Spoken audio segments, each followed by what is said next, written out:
Zemmour n'a pas de véritable solution pour le problème de l'islam en France. Il pense que le problème de l'islam en France peut se résoudre par la formule napoléonienne qui a été appliquée aux Juifs. Or, cette formule, pour les Juifs en tout cas, est caduque. Elle est dépassée.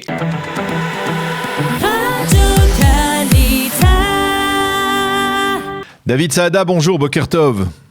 Bonjour, Boker. Merci d'être avec nous ce matin. Alors, comme je le disais, on va ensemble parler du phénomène Zemmour, mais avant de revenir sur l'ensemble des déclarations de Zemmour, sur le fait qu'il risque d'être candidat, sur le fait, sur la polémique que sa candidature potentielle suscite au sein de la communauté, je voudrais que l'on revienne sur votre dernier post que vous avez déposé hier sur Facebook et qui se rapporte à un aspect important de l'approche de Zemmour, c'est-à-dire bien entendu sa relation, en fait, ses affirmations concernant le fait que, selon lui, Vichy, a tout fait, Vichy et Pétain ont tout fait pour protéger les Juifs français pendant la Shoah, et ce au détriment des Juifs réfugiés qui ont été apparemment, selon eux, les premiers à être déportés. Alors, quel est votre avis et pourquoi, selon vous, c'est un élément central, on va dire, du programme, en tout cas de l'approche d'Éric Zemmour, et un élément qui est récurrent en fait dans son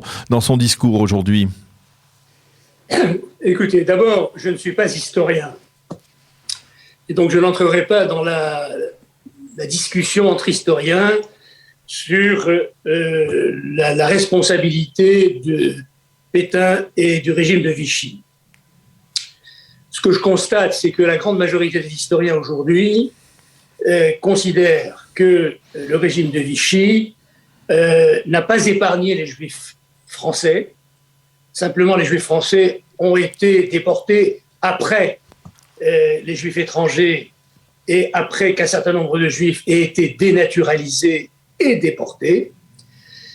Donc, je crois que ce sont des points d'histoire. Je ne suis pas encore. C'est pas une doxa, comme le dit par exemple Alain Michel, qui défend cette politique et cette approche, lui en tant qu'historien de la Shoah, c'est une approche dont Zemmour s'est inspiré justement.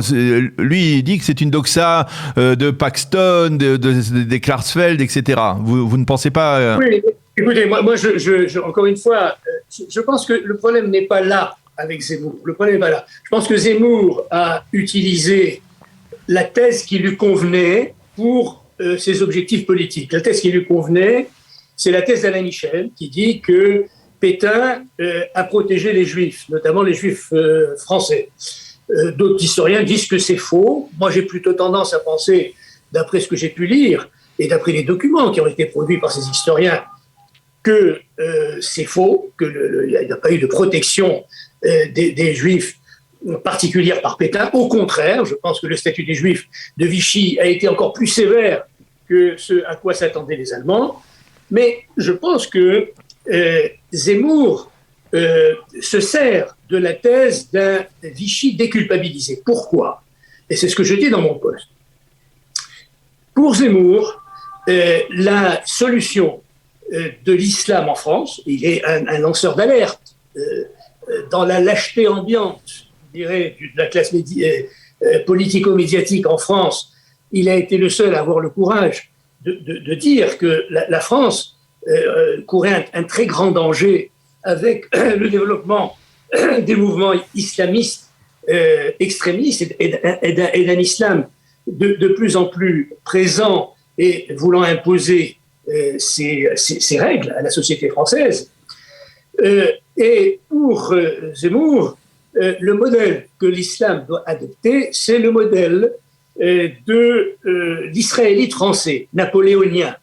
Je rappelle que la Révolution française et puis Napoléon, après la Révolution française, ont accepté la présence des Juifs, leur ont donné la citoyenneté, mais à condition que les Juifs renoncent à la dimension de peuple, qui est la dimension, je dirais, la religion juive n'est pas une religion individuelle, elle est fondée sur l'existence d'un peuple, le peuple juif.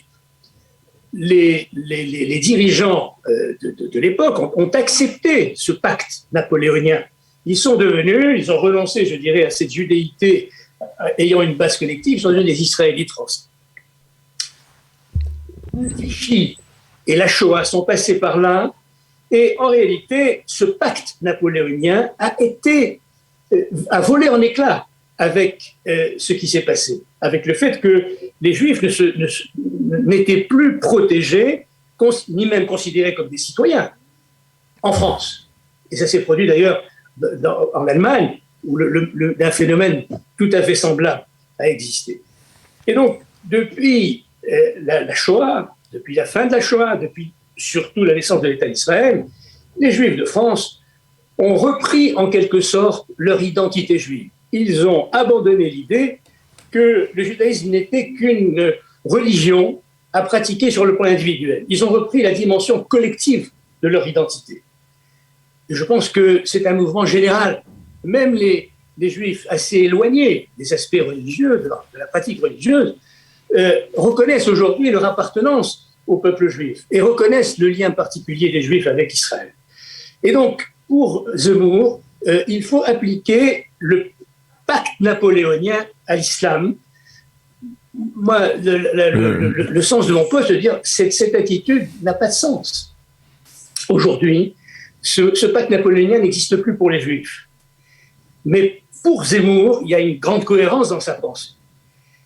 Il doit défendre l'idée que Pétain a sauvé les Juifs de France parce que, pour lui, le pacte napoléonien existe toujours. La position de Zemmour par rapport à les Juifs dans la communauté juive de France, c'est de dire il faut revenir à l'israélite français tel qu'il est. C'est-à-dire tout à l'intérieur, être juif à l'intérieur et français à l'extérieur. Et ne rien montrer à l'extérieur, etc. etc. Donc, la polémique de l'histoire n'est pas en cause ici. Moi, je ne polémique pas avec les historiens. Zemmour se sert d'une certaine thèse historique qui est celle qui est dépassée dans la réalité d'aujourd'hui et qui est dépassée dans la réalité d'aujourd'hui en ce qui concerne les Juifs. Et je dis que en réalité, Zemmour n'a pas de véritable solution pour le problème de l'islam en France.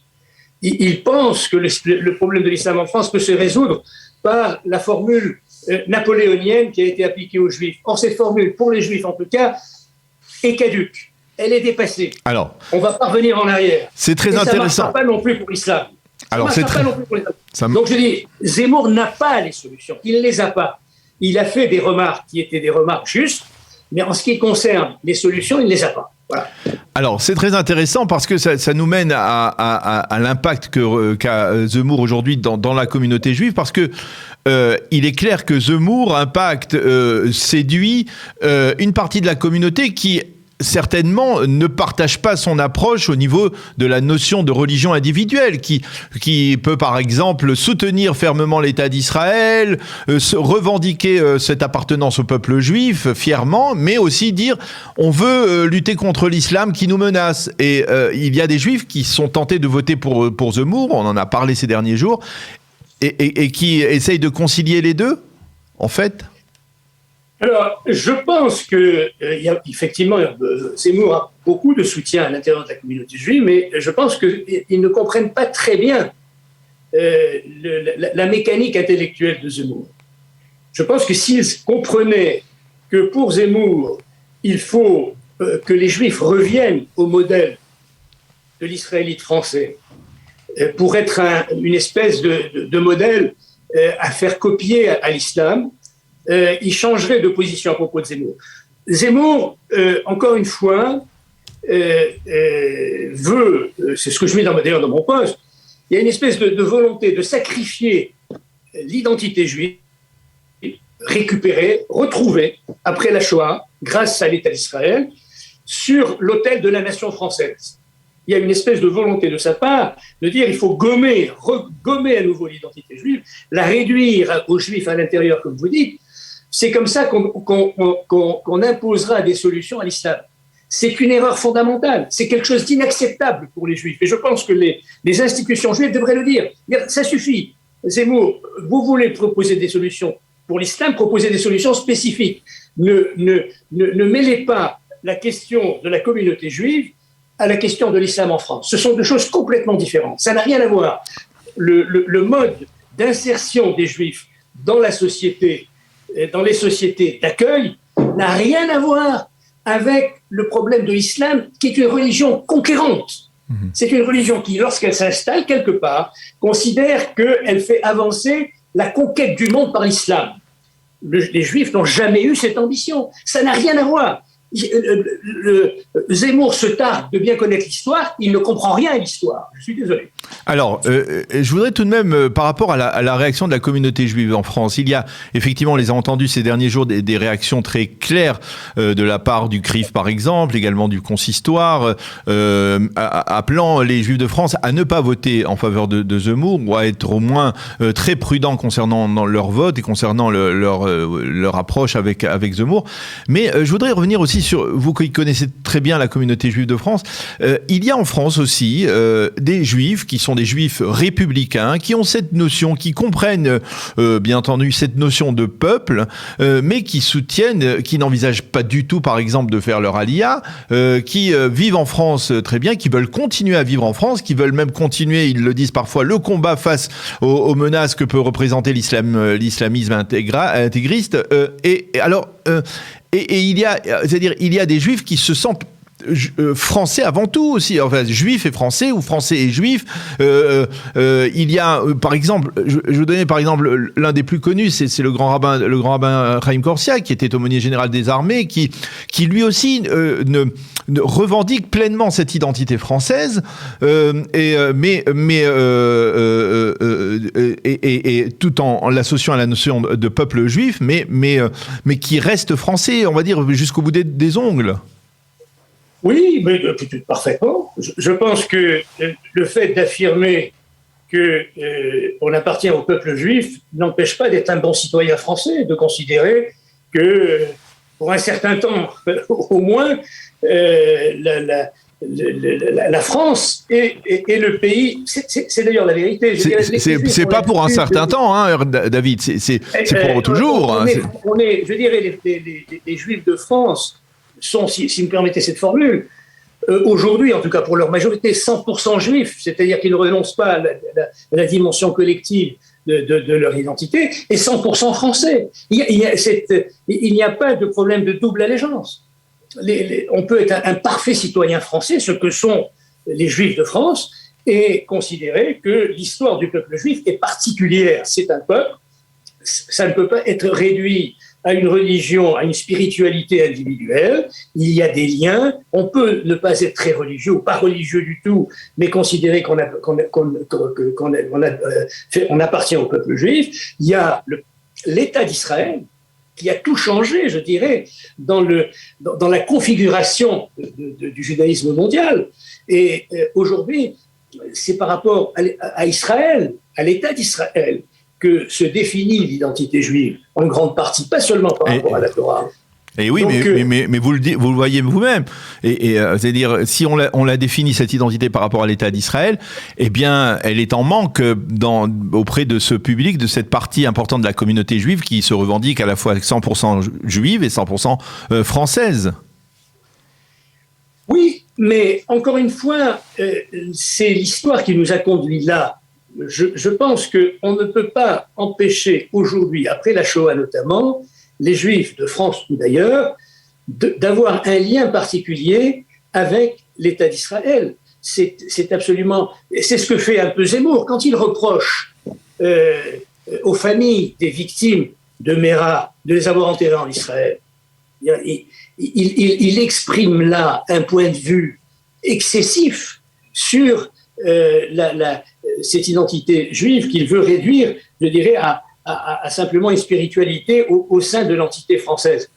Mais les Juifs ont le droit, depuis la Shoah, à considérer que leur identité, aujourd'hui, n'a de sens que par rapport à l'État d'Israël. C'est un fait d'abord. C'est un fait d'abord. Je connais... C'est vrai qu'il y a des Juifs qui veulent avoir aucun rapport avec l'État d'Israël, ça existe. C'est une minorité à l'intérieur du peuple juif, c'est une minorité infime en France, c'est peut-être une minorité un peu plus grande aux États-Unis, mais en France, c'est une toute petite minorité. Aujourd'hui, il y a cette idée que nous sommes un peuple avec une histoire de peuple, une histoire particulière, une histoire qui a été transformée fondamentalement par la création de l'État d'Israël, et on peut être juif français vivant en France est un parfait citoyen et avoir un lien particulier avec l'État d'Israël. Nous le revendiquons. Les Juifs de France doivent le revendiquer. Les institutions, d'ailleurs, le revendiquent. Et elles ont raison de le revendiquer. Alors, votre dernier ouvrage, La trace du Sinaï, se penchait sur le problème de la judéophobie, de l'antisémitisme, on va dire dans le cas précis.